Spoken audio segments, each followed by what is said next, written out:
Hebat ya, mitra proyek yang korupsi malah diultimatum buat tobat dulu, bukan langsung tangkap.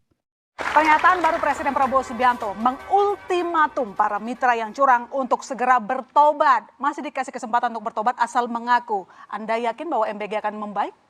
Saya kadang bingung, Pak Presiden ini adalah presiden atau motivator. Karena dalam banyak pidatonya itu lebih sering memberi seruan nasihat daripada seruan kebijakan. Dan saya rasa ada satu hal yang mungkin belum kita percakapkan malam ini.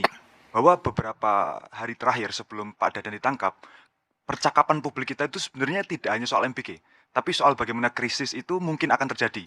Soal dolar yang naik, soal bagaimana IHSG itu turun sedemikian rupa, tapi mendadak hilang ketika Dadan ditangkap.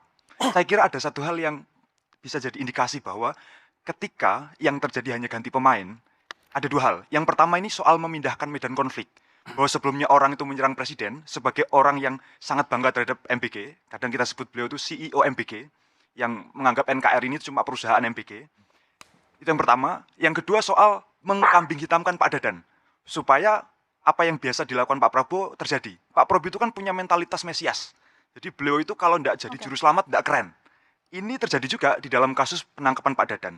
Saya rasa publik patut curiga bahwa jangan-jangan yang terjadi ini cuma pengambing hitaman, cuma penumbalan supaya medan konflik yang awalnya nyerang presiden jadi nyerang ke Pak Dadan. Ya, cuma dikambing hitamkan Pak Dadan kalau kata Tio, Mas Rio. Jadi begini, ketika ada penyimpangan di dalam sebuah program dan itu diketahui oleh presiden dan presiden mengambil tindakan tegas untuk mencopot pejabat yang bersangkutan, saya bingung itu apa bentuk mengkambing hitamkan? Itu bentuk tindakan tegas bahwa presiden tidak memandang bulu.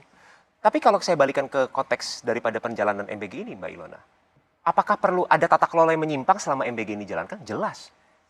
Apakah perlu ada evaluasi menyeluruh? Jelas.